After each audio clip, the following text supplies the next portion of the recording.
Welcome to the Oxygen Advantage podcast with your host, Oxygen Advantage founder Patrick McKeown. With the Oxygen Advantage podcast, we aim to show how functional breathing is an essential part of a healthy and well-balanced lifestyle.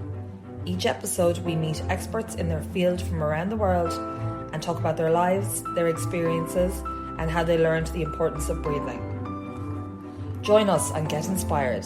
Get the Oxygen Advantage. I'm here with Sandra Bradley, who is a professional strongwoman and a strength and performance coach based in Germany.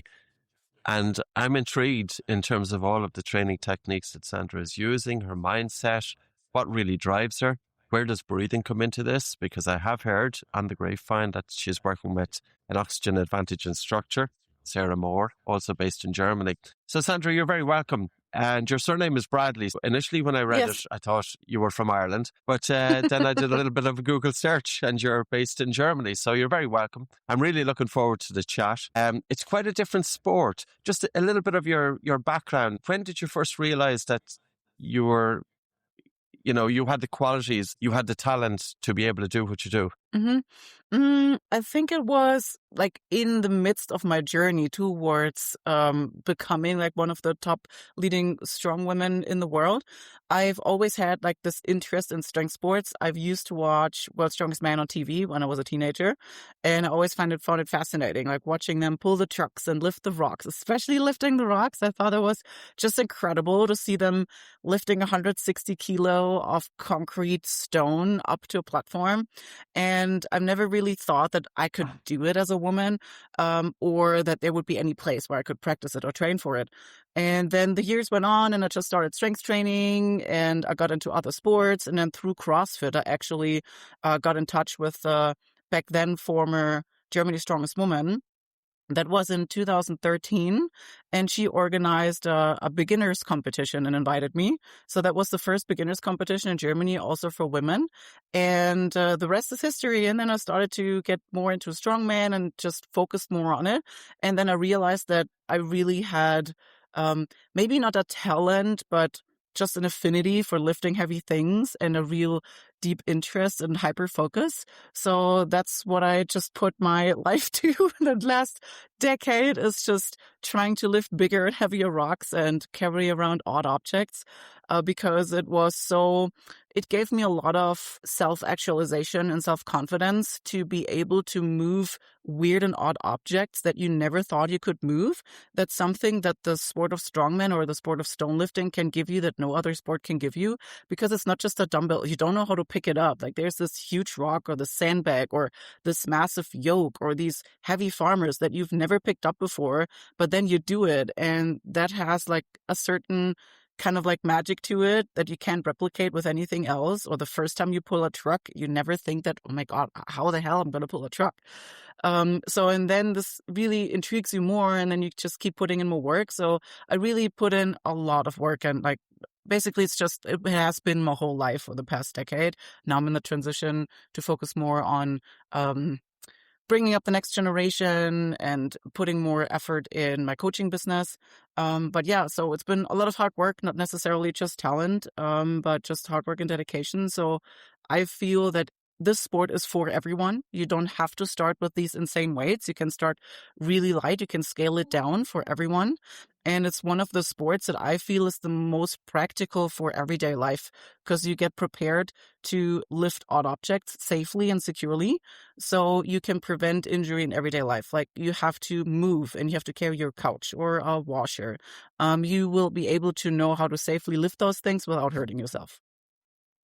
Coming back to that, because very often we're told that whenever we're lifting something is to bend our knees. Is there anything that we can take away straight away, like whenever we are going to lift? Because it's not just the weight, but it's the awkwardness of it. And it's a lot easier to lift something like, say, a barbell or a dumbbell, for example, because you have a grip. But something like a heavy stone, which is awkwardly shaped. So what's normally your kind of go-to there? My go-to is for everyone is it is safe to lift these objects. It's always a matter of adjusting the intensity to your capability in this moment. So most of the time when people get hurt, it's because they're trying to lift something outside of their current capability. It's not because the position or the lifting itself is unsafe.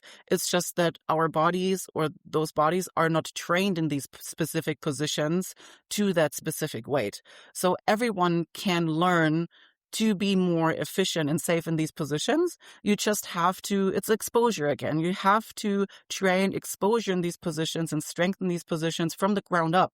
And if you do that safely and with a continued progression and not overdo it right away, then you can really learn to safely move in these positions, which is also your insurance for old age. Because most people, when they fall, they hurt themselves. Or, like you said, you pick up a heavy box and then you hurt your back. These are not lifts that are unsafe in general. It's just that people are not primed in these positions. Sure. I was intrigued as well what you spoke about confidence, because a lot of kids and a lot of youngsters, they kind of have, teenage years is quite difficult. And very often they come out of it and they don't have confidence, but you gravitated towards a sport that you were able to put, as you said, your passion, your interest in. It wasn't a God-given talent. You worked at it and you got confidence as a result of it.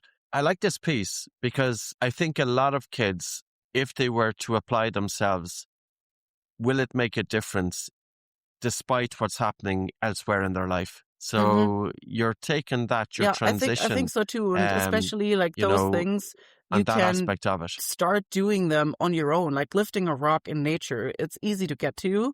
It's also something that you might not think that you can do, but there's different sizes of rocks. You don't always have to pick like the heaviest one, but it's also a way to play. So I always feel it's also a little playground where you can just like figure out what you can do, how to grip. It's a little puzzle that you can solve. So it's something that has an infinite path of progression, because every rock that you lift will be different. So it maybe can be frustrating in the moment at first, but then once you push through and you solve the puzzle, that's the thing where you can catch a lot of intrigue, especially like in teenagers, because then they can say, oh, I didn't get it the first time, but I played around with it a little bit and all of a sudden I got it. And then that piques that interest. Oh, now I want to maybe do more, which is also something maybe a little bit more fascinating than just picking up a barbell in a gym or going to a public gym where you're maybe watched. But you can be outside in nature. You can do that with your friends in a safe environment where you feel comfortable. You don't have people watching. You can just do that by your own. And do you think there's something innate in terms of our ancestors that this was something that we would have done anyway throughout evolution? We have been lifting things for tens of thousands, hundreds of thousands of years, the time that we've spent on this planet. So do you think it's a little bit going back to our primal roots? Oh, yeah, definitely. So people have been lifting things for ages, not just for themselves, but also to test their own strength against each other or with these historical rocks.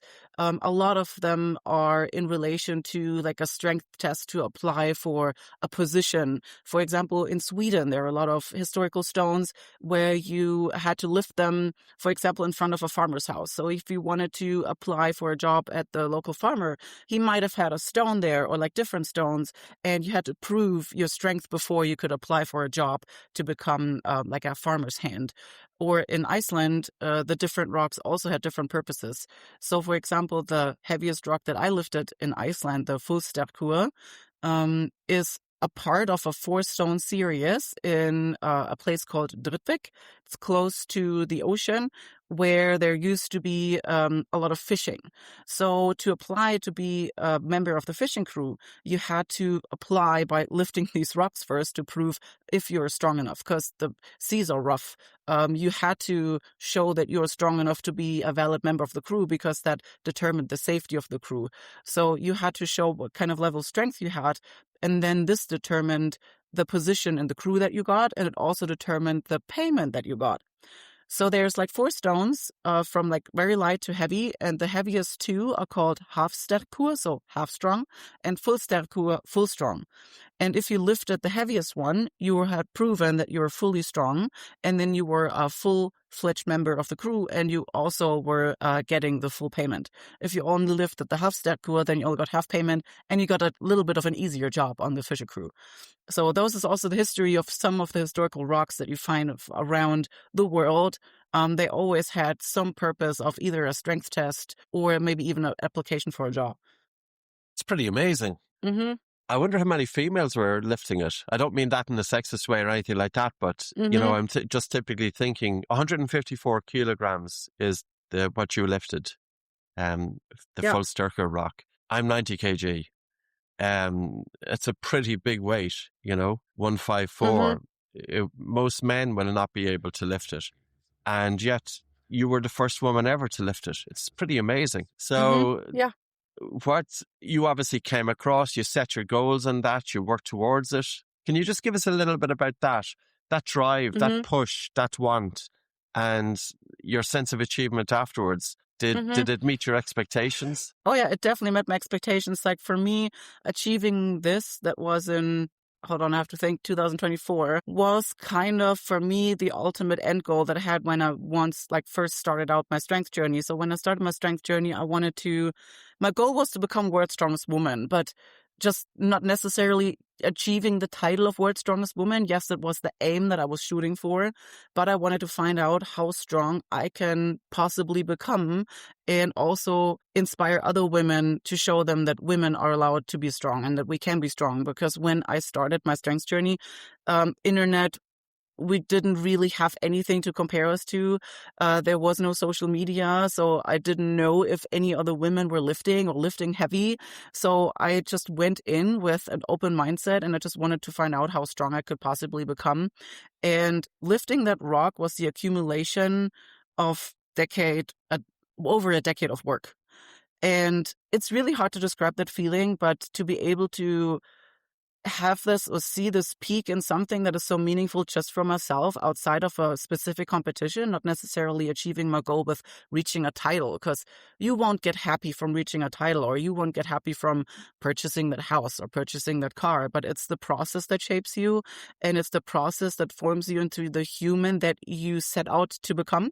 Not the title and not the lifting the rock, but the accumulation of everything, all the work that you put in, all the growth that you went through, the hardship you went through, all of the struggle that you had, the injuries you had to overcome, the sacrifices you had to make, all those accumulated in that one day where I was able to lift that rock. So I really was overcome with so many emotions. And for me, that moment when I lifted it, it really felt like I accomplished that goal that I set out over a decade earlier. So that was really, really meaningful. And not just because I was the first woman. That was great in recorded history. So we don't know if maybe another woman lifted before, but there is no records of it. And the Icelandic people, they keep great records. So with other stones, they know who has lifted them before, and there hasn't been any record of any woman achieving that before. So it is suggested that I probably was the first woman that was able to lift it, which was definitely great and so inspiring, because I hope that other women will be able to follow suit and see, hey, if she can do that, maybe I can do that too. And not just lift that rock, but go on a similar journey of finding themselves and their goals and their strongest version of themselves. So Sandra, in terms of, you spoke about process, because I know whenever we set a goal, very often we sacrifice everything to achieve that goal. But then when we achieve that goal, it's kind of meaningless, because our attention wasn't on what we were doing, but our attention was getting to the future. And oftentimes when we don't have our attention on what we're doing, we're not going to achieve the goal anyway, because you either do something with all of your attention or you don't. Is that something that you've trained yourself? What's your insight in that? Do you make a concerted effort in terms of applying your attention? Do you hold your attention in present moment? Do you have strategies, have tools that help you there? What's your take on that? Yes. So that's definitely an interesting question, because I've had to find that path and the progression towards that. I had to make a detour where I started, when I started, I was very process oriented, because I just wanted to find out how far I could reach it. then I got better and better in Strongwoman, and then I achieved more, and then it started to shift towards more the outcome-based goals. And I started to put myself under way too much pressure, and then set my goals towards the future, and I have to like do well at this competition because people are expecting a certain level of performance from me. And then it started to shift towards that just like outwards energy direction, which really caused me to kind of reach a point where I really got burned out from the sport, from the process. And I kind of like really, I didn't lose myself, but I realized in that moment, I competed at World's Strongest Woman and placed second. And I was devastated because I lost by half a point. And in that moment, I was just downgrading myself. And I had all of a sudden, I felt so much self-hatred in that moment because I didn't achieve what I set out to do and that I wasn't good enough. And at the same time, I realized this is not okay. This is not healthy. You have some work to do. And so that was the moment where I really realized that I had to draw myself back to the process orientation, because the goal that you reach, yes, you have to have some type of goals to set down a path and a structure towards what you work towards too. But you can't be just solely focused on that outcome, because if you only work towards an outcome-based goal, you will lose what you just said, the presence and the moment, and you will lose the development and the growth that you can pick up in the process because you're so outcome focused. So I had to learn it painfully and then really practice staying more in the process and the present moment and really focus on each day, on each week, what I can maximally do. And if it's just 40% that I can give on one day, and I give these 40%, then I still have given 100% of what my threshold was. And that's going to have to be enough. And that is also a skill that you have to practice. That is not something that you just learn from one day to the other. It's a conscious practice that you constantly have to keep doing, and also incorporating breathing patterns and mindfulness practice and yoga and ice bathing, and just trying to meditate while I do that, and do a little bit more mindfulness practices really help me. But it's a skill that you have to constantly practice, which has helped me to then focus back on the process orientation. So that's why also the goal of achieving to lift that rock was so major for me, because it was not a goal that I specifically trained for. It was one that I had that would be cool to achieve. But then I just trained for other things and just focused on getting better and enjoying myself lifting rocks and just trying to get better there. Had my trip to Iceland, and it was just, okay, let's go for it. I had just then maybe a couple of months or weeks where I specifically prepared my mindset to go lift that rock, but I didn't specifically train for lifting it. And then I achieved that. And that's why for me, that was the most meaningful goal I've ever achieved, despite all of other like titles, because that was the result of the process orientated work and not the outcome based orientated work, if that makes sense. Yeah, totally. And I think it's a brilliant lesson as well. You know, it took me many years to realize that, like, we've all been through formal standard education, and even striving to say teenagers looking to get exams, getting into university, there's always this outcome, you're working towards it. And that very fact that there's a target set in the future, and it puts a lot of pressure on the person. And that pressure actually sabotages their ability. So when you go about your daily life, do you then make a concerted effort? Do you remind yourself? Do you check in on what's going on in the mind? Do you bring your attention into present moment awareness? How big a part of this is it in your daily life? Not just in terms of the process to achieve what you were achieving, but just life in general. Yeah, it definitely plays a big part. Also, I'm just also a normal person that sometimes does better and does worse. So I will have periods where I maybe don't do as much, but then I will realize, I might fall back into the survival mode and just like the doing and the routine. And then I've gotten better over the years to be more self-aware, to realize when this is happening. And then I pull myself back, and then I implement more journaling. Or what I try to do every morning now is, or every other morning, in the winter especially, I do ice bathing. Not as a necessarily recovery from the sport, but as a first thing in the morning, bringing myself into my body, concentrating, doing something that is a challenge that I might not want to do first thing in the morning when it's dark outside and it's really cold. But it brings me in the present moment. It wakes me up, and then I go walk my dog, and then I try to consciously think about what is going to happen throughout the day. I don't open any messages yet. I don't open any emails yet. So I try to stay present with myself and try to feel, what is my mood today? What should I maybe be doing before I get into the work that I'm about to do that day? So that is some of my daily practice that I do. And then when I realize I'm in a stressful period, I also try to incorporate some breathing again, some calming breathing to bring down my nervous system. So yeah, that's what I usually do in my everyday life. So you said self-awareness, and then you went on to talk about journaling. And when you talk about self-awareness, does it mean that you're checking in with yourself? You're checking in your respiration, your state of mind, the mood that you're in, your sleep, all of those factors. And it's almost as if you check in frequently, you find or you notice when it's a bit off, and then you do something about it.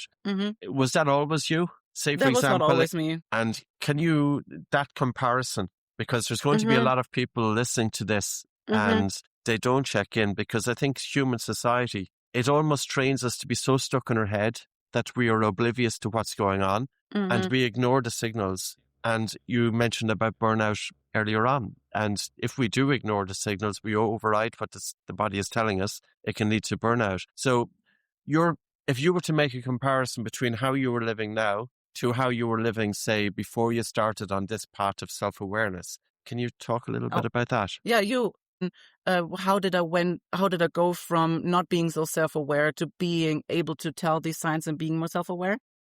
Totally. And if you were to compare yourself to how you were back then, because I have a similar journey in some ways. And if I look back at how I was when I was 16, 17, 18, 19 years of age, it's very much different to how I am today. But it's just a pity that we had to come across this ourselves. And not everybody is going to come across it themselves. You know, you come across it when you're kind of fed up with the old routine. You come across it when you realize that your mind is just not in the right place. You may not have anxiety, but you know that you're not fully embracing, or you're not going to reach your full potential because something is holding you back. I do have kind of, I suppose a bicker to say about education. Like, education should be giving us these tools. All of the things that you've spoken about, we all want to set goals. We all want to have our attention in present moment awareness. We all want to be able to hold our attention, to self-regulate, but yet it's not covered. So that's why I'm kind of intrigued. If you were to make a comparison of your former self to you, does it seem as if it's two different people, or a little bit about that? I would say probably yes, two different people, because when I was a teenager, I also struggled really badly with an eating disorder, and it was very easy for me to dissociate from my body and my feelings. I didn't know how to interpret my feelings.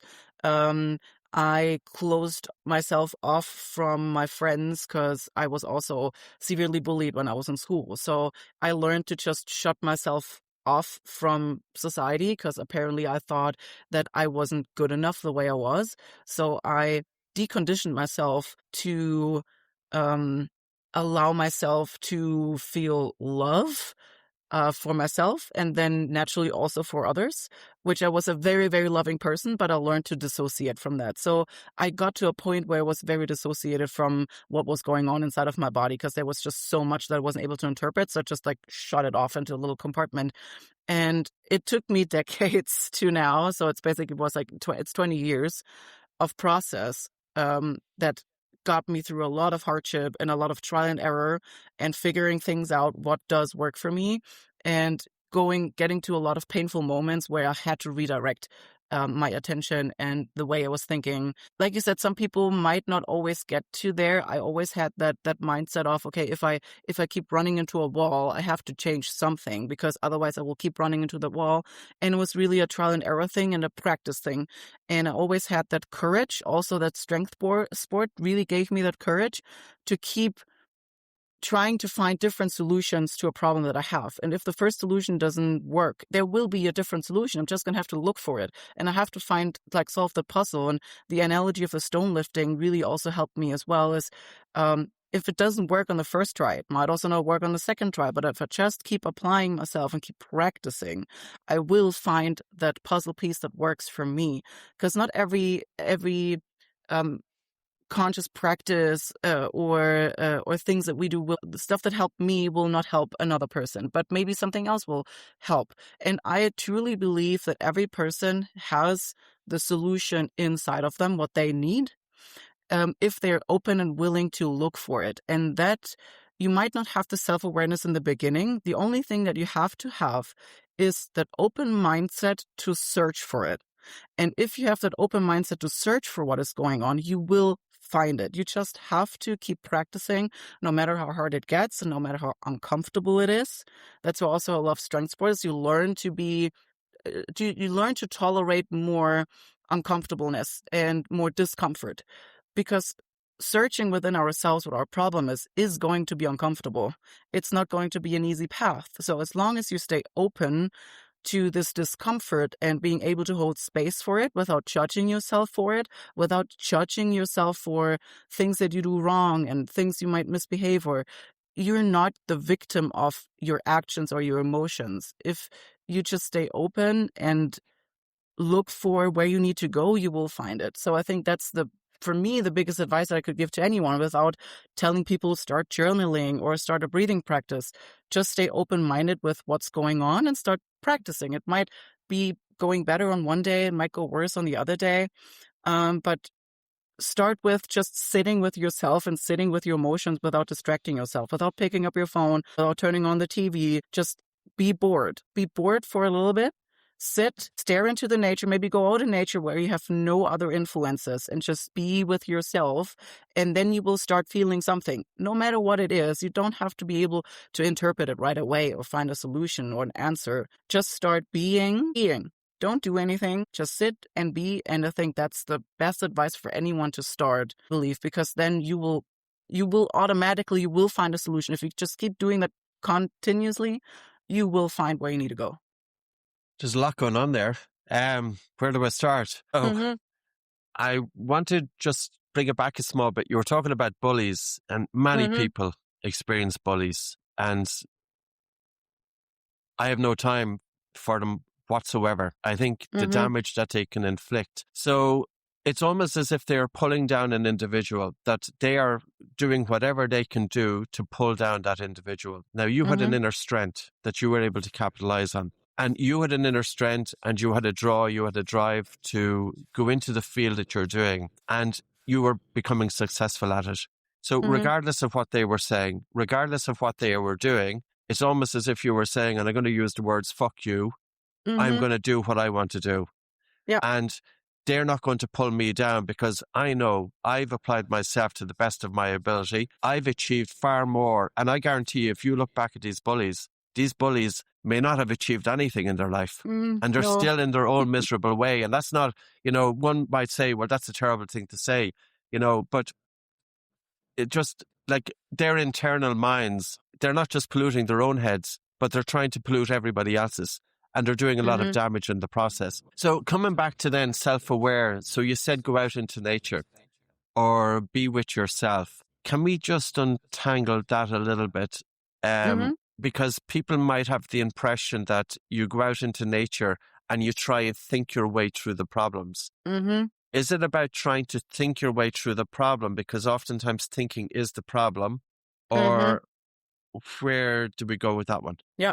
I think that's a tough thing to experience right away. You also don't have to go out in nature. It's just an easy way for me to drown out the noise, because when you're at home, you might think about, I still have to do the laundry, or, I have to clean that space. So if you remove yourself from the environment that you're in, that is maybe also causing the problems or the noise in your head, just try to remove that noise in some shape or form, and usually relocating your body to somewhere else where you don't have these visual signals or auditory signals, that would be a good way to go. It doesn't have to be the nature. It can be just a different place where you don't have that mental noise, where you can drown it out a little bit more. And then when you start doing that, what helped me was don't try to interpret it right away or find a solution. That's why I said then maybe the tool of journaling can help to write down what you're feeling in the moment. You don't have to make anything of it right away. Just start trying to practice what you're feeling, what you're thinking, and when you're thinking, try to maybe then just let it pass. Oh, you're thinking about work again, but you don't want to think about work again. Just, okay, it's okay. It's totally normal that you constantly think about your work or your problems. Try to let that pass and try to like feel what's going on. Try to feel your breathing. Is your pulse high? Can you just maybe calm down your pulse? Try to stare at a tree or at a leaf and try to see if maybe you're feeling a little bit calmer. And then you can take maybe a notebook and write down, what did I feel today? What changed when I was focusing on my breathing, or what changed when I was just trying to stare at that one leaf or that flower? What was I smelling maybe? Just to become a little bit more present in your body instead of all being up here. I also have ADHD. I was diagnosed in adulthood, so that also explained a lot of problems in earlier childhood. And I have a lot of constant noise going on up there. So that's really hard to decipher and to just like quiet that internal noise, and trying to become more present in my body definitely helps. That's why I also incorporate the ice bath in the morning, just because it like pulls me more into my body and makes me able to like feel what's going on. And I think hopefully I answer that question that way, is just try to feel what's going on. And if you are afraid to forget, then maybe take a notebook and write it down. And you don't have to make anything of it. The more records you keep, the more you're going to be able to see a pattern, maybe what's going on, or when you're more agitated, or when do you feel like this like, I always like feel it is like up here, the feeling. It's like up here, like up in your chest and your throat and your brain, and try to like maybe bring it down, like this grounding feeling. It sounds woo-woo, but it's really easy also to incorporate like breathing to try to like bring yourself back down and a little bit calmer, to get more in the vagus nerve activation without always being in this fight or flight mode. Because with constant news input and social media here and work demands and emails, we're always in that fight or flight and survival mode. So we have to bring ourselves to positions where we can just like be calm and try to calm ourselves. And that is like training for a marathon, or like training to lift a heavy object. It is also constant training and skill acquisition. You won't become a master right away. It just needs constant practice. And if you just stick with it, you will automatically get better at it. So it's about going easy about yourself as well. Mm-hmm. And the first time... Be patient. Patience. Yeah. Yes. Well, society doesn't teach us how to be patient.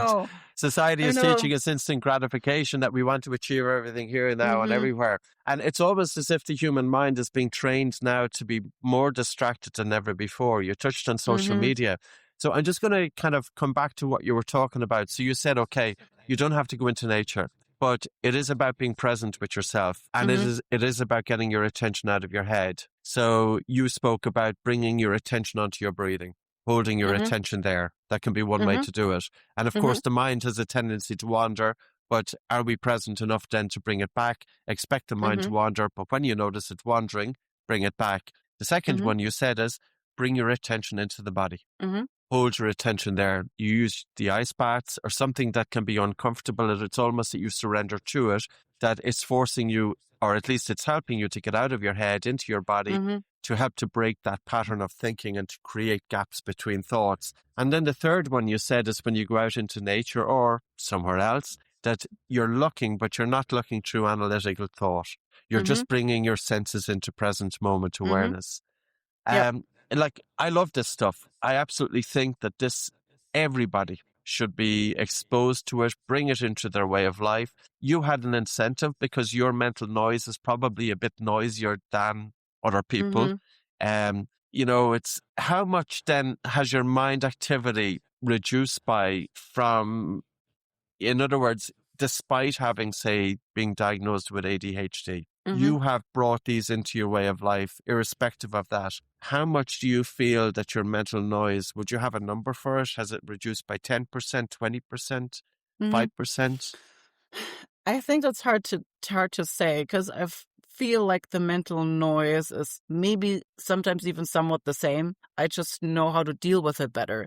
And that's, I think, also a notion that we have to get away from, is that we will not necessarily be able to like fix ourselves, because now we are also in that age where there's going to be tools for this and tools for this, and optimize yourself here and optimize yourself there. And so we will constantly also feel this pressure of, oh, I'm working on this, but I still have this noise. I'm working this and I still have these thoughts. That's totally okay, because these thoughts will probably be always there, or maybe in different ways. Maybe you solve this one problem, but then the noise comes back in a different way. But you're picking up tools and ways to regulate yourself that are going to help you for the rest of your life, no matter how noisy it's going to get again. And I like a nice analogy of the way we're making personal growth or progress. It's not linear, and it's also, to me, not a roller coaster. It will always be an up and down.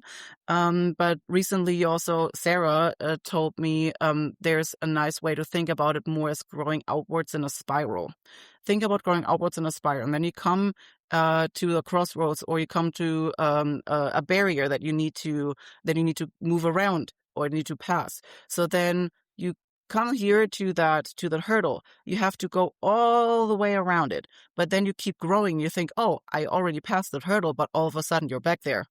But you've already grown outwards. So that time we have to pass it again, the path around it will be a little bit more shorter. And every time you grow around and you will arrive at that point again where you face the same barrier, you will not need as much effort to pass it. And maybe at some point you will outgrow it, but you might face another barrier. So I think what also helps is to be okay with things being not okay, because we're humans and we're not growing in a linear way. So there will always come new challenges in our lives that might bring us back to old challenges that we thought that we mastered. But now we come to a similar challenge that challenges again what we worked through. And I think it's very, very important that we don't put ourselves under so much pressure that we have to find a solution to everything and then overcome it once and then never have to do it again. Just to be open-minded, know that life will always be uncertain, that we will always have to go through hardships and face certain challenges again, and that some things might not ever go away, but that we have the capability to acquire tools to help ourselves at any time. In other words, life is a little bit softer irrespective of what it throws at us. Mm-hmm. Yeah. When we have little tools such as, like, for instance, bringing our attention onto breathing or into the body. Yeah, and also accepting and knowing that everybody is struggling with the same things. Yeah. People that we see on TV or the internet, it's a highlight reel. We might see I can't post my whole life on Instagram. Like this is also the highlight reel. I still try to also show hardships or like negative parts, but it's still just a very, very small part of what is going on in my life. So I think it is important for people to keep in mind that everybody is struggling with similar things, that we are all thriving towards connection. And I think we have to work so much harder in the current state of how the media works and how Instagram and AI now works, that we have to stay present with ourselves and with each other. Because that is the way you mentioned, they try to keep us distracted. And the more distracted we are, the more in survival mode we are, and the more easy it is to control us. And you will take back agency into your life if you try to drown all that noise, or as much as you can, that noise out. Connect with other people. Find the people that belong in your life, the way that you can see that they're supporting yourself and that they're supporting you also with all of your flaws, all of the negative parts of yourself, that they still hold space for you to mess up, but own up your mistakes. And those are the people that you want in life. So I think like a good support system is also very valuable. And having made this path of growth, I had to let go of a lot of people as well that couldn't come with me anymore. So you will probably also get to a point where you have to make a decision to maybe cut ties with certain relationships where you feel they're not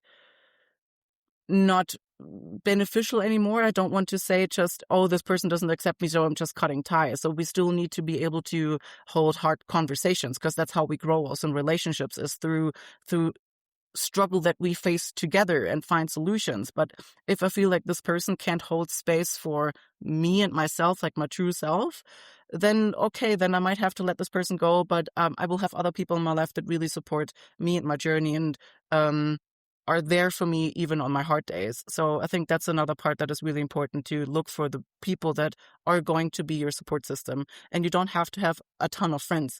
It can be one or two or like 3 people. Like the people that are closest to me in life, I can count on one hand.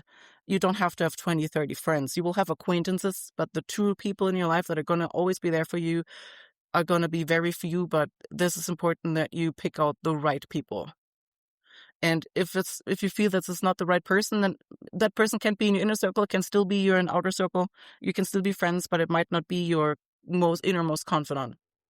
Making that decision, what qualities would you take? So say, for example, if there is somebody in your connection, do you think as we grow that we tend to go towards people who resonate more with us, that we're more comfortable in their company? Probably people who are more present, that we don't want to be taken into the whole part of, disharmony and tension and aggravation. But it's only when we actually work towards quietening our own mind that we know who to gravitate towards and we know who to limit. Do you think beyond the words, do you get a sense of when you connect with somebody? You said that people who give you attention. So beyond the words, and I don't think there's anything woo-woo about our conversation, but some people may look in and think that is a bit woo-woo, but it's coming back to all of the stuff. We are talking about being able to develop the human brain, to hold our attention, to bring a quietness to it, to be able to self-regulate, to achieve what we want to achieve in life. And you do that by holding attention. And there's absolutely nothing woo-woo in that. But coming back to the people, do you think there's a communication, or you get a sense of somebody that's not necessarily the words, but you just feel comfortable in their presence? Yes, absolutely. You might call it chemistry, or people call it chemistry. So I feel like you will feel the person that you're connecting with. 2 of my best friends, I would say my only 2 best friends, I've gotten to know in my 30s, because I was at the point where not just myself, but also them were at a development stage where we could hold the presence for each other, not just for ourselves, but for each other. But also we just kind of like felt I want to be friends with that person. And it just kind of like clicked. That's when you have this clicking. And I immediately felt with these 2 persons that I could 100% be myself, that I didn't have to put on a mask. I think that's a feeling that everybody knows, is like that outside persona that you've put on when you go to work. And then you're still a different person than you are when you're at home in your own safe space. So if I go out and I am with a person where I feel I can be the exact person that I am at home, no matter how I feel, no matter how terrible my day is, I can just be myself and I don't have to put on a mask. That's not a word, that's a feeling. And those are the people that you want to try to build a relationship with and see if it works and if that feeling continues. But I didn't have that feeling with a lot of people yet, and I only had it with very, very few. And the ones that I had it with, those came out to be my most intense and longest relationships. I get a sense that your work as a strength and performance coach and mentor, you're giving a lot to the people that you're working with. So people might gravitate towards you and they might seek you out because they want to become stronger. But I get a sense that you're giving them much more than that. You're actually working on their mind. You seem to gravitate towards that. Can you give me, does that all go hand in hand? Yeah. Can you talk about that a little bit? Yeah. So for me, it goes hand in hand, because for me personally, even if I'm a strength coach mainly, and I help people achieve their strength goals or going to competitions, my main goal is to help them in a holistic way. Because sometimes I have people that come to me with a specific competition goal or mindset, and I have the feeling that this is maybe not the goal, that's the goal that they want, but it's not the goal that they need. I will try to help them to like figure out if that is actually what they what they want, or if that is an ego-based extrinsic goal, if they have it for, let's say, the wrong reasons, to like shorten it down. It's not my place to judge, but it's my place as a coach and my responsibility to show the people the different ways and roads they are going down. And if I feel that this person might chase a goal that is not helping them in the progression and personal growth, and maybe is going to hinder them or even stunt them in the personal growth, then it is my responsibility as a strength coach to make them aware of it. And then they have to make the conscious decision. If they still want to go down that route, I can still help them, but then I might tell them maybe a different coach would be the better solution for you, because if you're not willing to also do other necessary work to help, maybe you like help your personal intrinsic goals and growth, and be open to that. If you just keep chasing that ego goal, I will tell them, okay, you might encounter injuries, you might encounter this, you might encounter burnout. Are you willing to go down that route? And if they do that, then I might not be the right coach, and I will refer them to somebody else. So for me, it's also like the chemistry with the client is also really important, because maybe I'm not the right fit. And I've also had clients that came to me with like those maybe ego goals, and then quickly found out, this was not the goal I was after all. And they're way happier with different goals now and made so much more progress in different areas. They maybe didn't put on the 300 kilos deadlift, which they came to me with. They wanted to achieve a 300 kilo deadlift within a year. So that's also a hard goal to achieve, because it severely depends on so many factors. But then my job as a strength coach is to really inquire, why is it you want to reach the goal? So what drives you to reach the goal? What are you willing to sacrifice or put in for that goal? What is the consequences that you're going to have to face in the pursuit of the goal? Because like we said in the beginning, the goal isn't going to make you happy. The goal isn't going to bring you to the person you want to be. They always, like the goals they set for themselves, they represent something that they think they want, but sometimes it's not always the thing that they really need, if that makes sense. So that's why I am really putting a lot of emphasis of working towards the why, what they're doing. And then in the process of the coaching, it might turn out that it is not the goal that they wanted to have. And then their goals change and they're really happy with the changes. Or we reframe it, and then they find, with a little bit redirection, they find a different way to approach the goal. Because I went down that road of being a little bit too outwards approach with the outcome-based goals. And so I'm trying to help them with that and make them aware of, you can still reach the goal. You don't have to then abandon the goal of the 300 kilo deadlift, but we need to make sure that you arrive at that goal with a more healthy and holistic mindset, instead of just burning yourself out reaching that goal. Because then when you burn yourself out and reach the goal, it will be an empty goal. We can still reach that goal, but we might have a lot of other work to do beforehand before we can go back on the route of achieving the goal. But then you will arrive there much healthier, much happier person, and much more content with that goal, because it's not just like an ego extrinsic based, outcome focus based goal.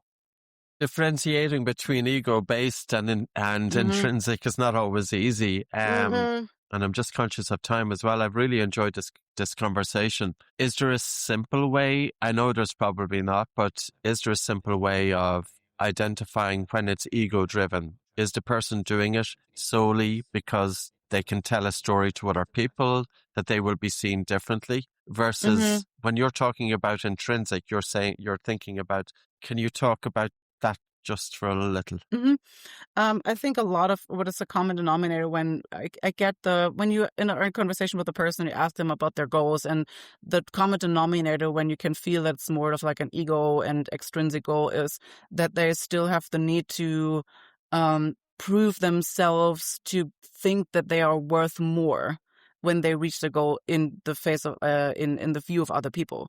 So when I get the gist that they just want to reach a goal so they can be more appreciated in a certain group, or that they can maybe feel a little bit more connection to other people by reaching that goal, that's when I feel, okay, we have some other work to do. Because I try to explain to them that if they chase the goal that way, they might experience a little bit more appreciation. They might experience a little bit more connection to that part of people, but then the consequence will be you have to keep maintaining that, because then this is the attention that you only get because of the achievement of that goal. So you will only get the attention from people that want to give you the attention because you achieved that goal, but not because of who you are. So then the consequence would be you have to keep chasing that. And is that the sacrifice you want to make? So if I get the gist that this is what the people want, then that's how you can tell it's more like an ego-driven goal than really an intrinsic goal. Did that answer your question? It did. And it's a recipe for unhappiness. The goalposts keep moving with that one. If, for example, you're doing it for the sake of other people and you're not doing it for yourself. So in some ways... You're breaking up again? We have to kind of put aside the story and to do what we want to do and not to be thinking about doing it for solely what other people are thinking. Sandra, you've got 2 trophies behind you. I don't know if you can see them in the screenshot. There's 3 of them. What are they? What trophies are they for? Yeah. So these are just a few of my trophies that I have, but these are from the World's Strongest Woman and Europe's Strongest Woman. So this is my second place World's Strongest Woman, where I was so devastated and burned out. So this is a constant reminder for me to not go back there, to that mindset. This is from winning Europe's Strongest, which was a goal that I achieved with a very more holistic mindset. There's a Guinness World Record certificate, world record certificate for Bavarian stone lifting. But yeah, so these are the ones that I appreciate the most, because this one, not necessarily because of the second place, but because it reminds me of the mindset I was in back then. And then compared to when I won Europe's Strongest, where I was in a way healthier mindset. That's why I keep them there, to just also remind me of the journey that I went through. So Sandra, I really enjoyed this conversation. I think there's some amazing nuggets in it. And thanks very much as well for being forthright about your experiences, the bullying. You talked about having an eating disorder. And of course, there's going to be many people listening to this, and they may have a child who's going through the same process. When you look back at your life, do you think the not so good things have really shaped the good things? Mm-hmm. Do you have a sense of appreciation for that? And I know you could say it's probably easier looking back, but when you're in that moment, it's not so easy because you may not feel that there's a way out of it. But let's look at it from the point of view of looking back. How has it all fell into place for you? Has your life has provided the path that you have followed? And where are you at now when you look back at that? Mm-hmm. I am very happy and content with the path that I was on and am on and going to be. And I do really appreciate also all of the hardships and the dark moments, because for me personally, also, there's always this yin and yang in life. We can't appreciate and have the light without the darkness. And there will always be times in our life where we have to go through hardships and dark moments. And I wouldn't be the person that I am today without these hardships, and I wouldn't have learned the things that I've learned without the things that I went through. So I do really appreciate them. And looking back, if I could change it, I probably wouldn't, because that made me into the person that I am today, and with all the things that I learned. So I do appreciate everything that I went through, and wouldn't change one single thing. What I would like to, I think for anybody listening to this, if they are having dark moments, is to realize that, yes, can you apply yourself to something so small just to start getting a little bit of a success in your life? Because of course you have something there, and to also realize that time passes, this will pass. And you talked about that we all have something innate within us that we can tap into, but it's about putting the question out there. So Sandra, for somebody to look, do you have social media? What's your channel? What's your website? You find me with my regular name, Sandra Bradley, on Instagram and also on my website, so sandrabradley.com, and you find me on Instagram. I do have a YouTube channel, but I haven't really put out any videos lately. I want to get back to that in the future, but best way would be Instagram. Amazing. Really enjoyed the conversation. Thanks so much. Thank you. I think too. Our listeners are going to draw a lot from it. And well done, and congratulations on all your achievements. Thank you so much.